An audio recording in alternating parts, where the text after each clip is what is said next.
गदर 2 से गदर मचाने वाले बॉलीवुड सुपरस्टार अजय सिंह धर्मेंद्र देवल यानी सनी देवल फिलहाल अपनी फिल्म की सक्सेस के मजे ले रहे हैं। थिएटर जाने वालों का दिल जीत रहे हैं।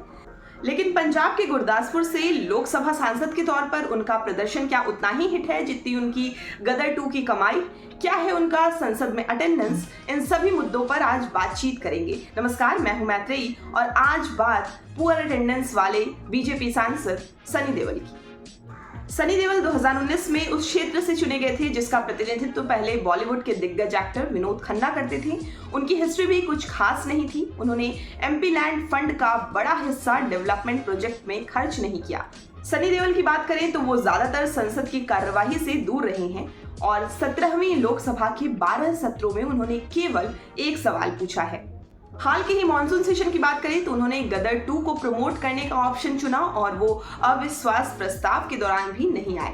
2.5 किलो का हाथ और तारीख पर तारीख जैसे डायलॉग्स के लिए जाने जाने वाले अभिनेता ने पूरे मॉनसून सत्र में भाग नहीं लिया, जबकि पार्टी ने व्हिप जारी कर अपने सभी सांसदों को अविश्वास पर होने वाली 3 दिन की बहस के दौरान और दिल्ली सेवा विधेयक पर मतदान के दिन उपस्थित रहने के लिए कहा था।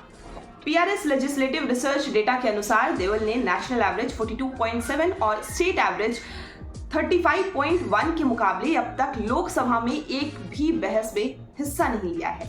सदन की कार्यवाही में पूछे गए सवालों की बात करें तो गुरदासपुर के सांसद ने केवल एक प्रश्न पूछा है, जबकि राष्ट्रीय औसत 191 और राज्य का औसत 100 है। 3 मार्च 2020 को उन्होंने नदियों में अवैध रेत खनन पर एकमात्र सवाल किया था। यहाँ तक कि प्राइवेट मेंबर्स बिल के मामले में भी देवल ने एक भी प्रश्न पूछने की जहमत नहीं उठाई, जबकि उसमें राष्ट्रीय औसत 1.5 और राज्य का औसत 1.3 है। एक नजर अब तक की उनकी अटेंडेंस पर डालते हैं।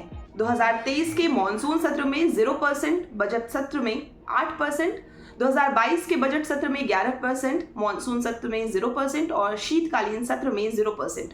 2021 में शीतकालीन सत्र में 0%, मॉनसून सत्र में 18% और बजट सत्र में 38%। 2020 में मॉनसून सत्र में 30%, बजट सत्र में 13% और 2019 में बजट सत्र में 24% और शीतकालीन सत्र में 65%। विनोद खन्ना के निधन के बाद बीजेपी ने सनी देवल को इस सीट से मैदान में उतारा था। खन्ना के निधन के बाद हुए उपचुनाव में जाखड़ ने बीजेपी के स्वर्ण सलरिया के खिलाफ 1.93 लाख से ज्यादा वोटों से जोरदार जीत हासिल की थी। सनी देवल ने कांग्रेस उम्मीदवार सुनील जाखड़, जो अब भाजपा के पंजाब अध्यक्ष हैं, उनको हराकर ये सीट जीती थी। जाखड़ के 2024 में पार्टी के उम्मीदवार होने की संभावना है, हालांकि अभी तक इसकी कोई आधिकारिक पुष्टि नहीं हुई है। सनी देवल अपने पिता धर्मेंद्र से अलग नहीं है, जिन्होंने 2004 में बीकानेर लोकसभा सीट से जीत हासिल की थी, लेकिन वो अपने क्षेत्र में काम करने के लिए उतने सक्रिय नहीं थे और न ही संसद में उनका कोई खास परफॉर्मेंस था। संसद में अटेंडेंस को लेकर हमेशा सवाल उठते रहे हैं। 2021 में पूर्व उपराष्ट्रपति वेंकैया नायडू ने सवाल भी उठाया था। कहा यह भी गया था कि नए नियम बनाए जाएंगे जिसमें ऐसे सांसदों की एंट्री बैन हो सकती है जिनकी अटेंडेंस कम होगी, पर फिलहाल अभी कुछ भी ऐसा देखने को नहीं मिला है।